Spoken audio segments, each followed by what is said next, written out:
एक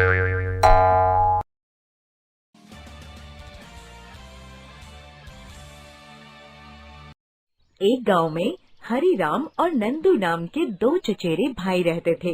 हरिराम के पास एक बंजर जमीन थी और उस पर कोई भी फसल नहीं उगती थी। हरिराम के लिए वो जमीन बेकार थी। एक बार हरिराम का एक मित्र जो शहर में रहता था उससे मिलने आया और बोला, अरे हरिराम, तुम भी क्या इस बंजर जमीन पर फसल उगाने की कोशिश में लगे रहते हो? मेरे साथ शहर चलो, वहाँ बहुत काम और पैसा है। हरिराम अपने मित्र की बातें सुनकर सोचने लगा, कह तो ये सही रहा है, यहाँ कब तक इस बंजर जमीन पर ख्याली पुलाव पकाता रहूंगा। एक बार शहर जाऊं, शायद मेरी किस्मत पलट ही जाए और मैं एक अमीर आदमी बन जाऊं। हरिराम ने नंदू से कहा, नंदू, मैं तो शहर जा रहा हूँ।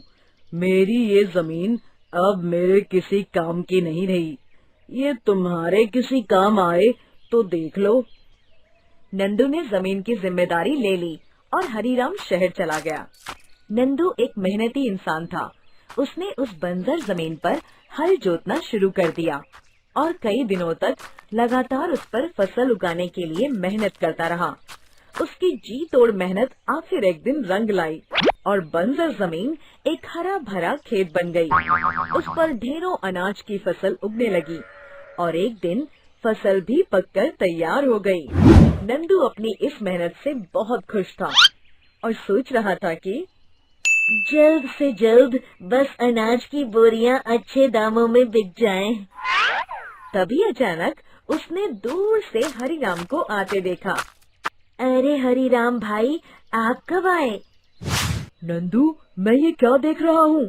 ये मेरी जमीन पर इतनी हरी भरी फसल कैसे? शायद मेरी किस्मत तभी दोबारा मुझे वापस गांव ले आई, क्योंकि मेरी जमीन मेरा इंतजार कर रही थी। चलो अच्छा है, अब ये फसल अच्छे दामों में बिक जाए तो मेरा कुछ फायदा हो। नंदू बोला, भैया आप ये क्या कह रहे हो?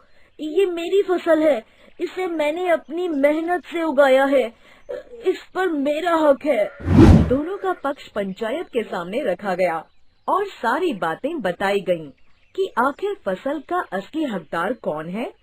सारी बात सुनकर सरपंच ने कहा, हरिराम देखो, तुम अपनी जमीन को बेकार समझकर नंदू को दे गए थे, पर नंदू ने अपनी मेहनत और लगन से उस पर फसल उगाई और उसकी मेहनत की वजह से ही तुम्हारी ये बंजर जमीन एक हरे भरे खेत का रूप ले पाई है। इसलिए इस फसल का असली हकदार नंदू ही है। नंदू की खुशी का ठिकाना नहीं था, क्योंकि उसे अपना हक मिल गया था। शिक्षा, मेहनत का फल हमेशा मीठा होता है। बिना मेहनत किए कभी भी सफलता हासिल नहीं होती। इसलिए जीवन में कुछ भी हासिल करना हो तो उसके लिए कड़ी मेहनत करना जरूरी है, तभी आपको सफलता मिलेगी। दोस्तों, हमें उम्मीद है कि आपको हमारी ये कहानी पसंद आई होगी। कृपया हमारे चैनल को सब्सक्राइब करें और सभी अपडेट्स के लिए बेल आइकन जरूर दबाएं। और हाँ, वीडियो लाइक और शेयर करना मत भूलिएगा। Bye bye.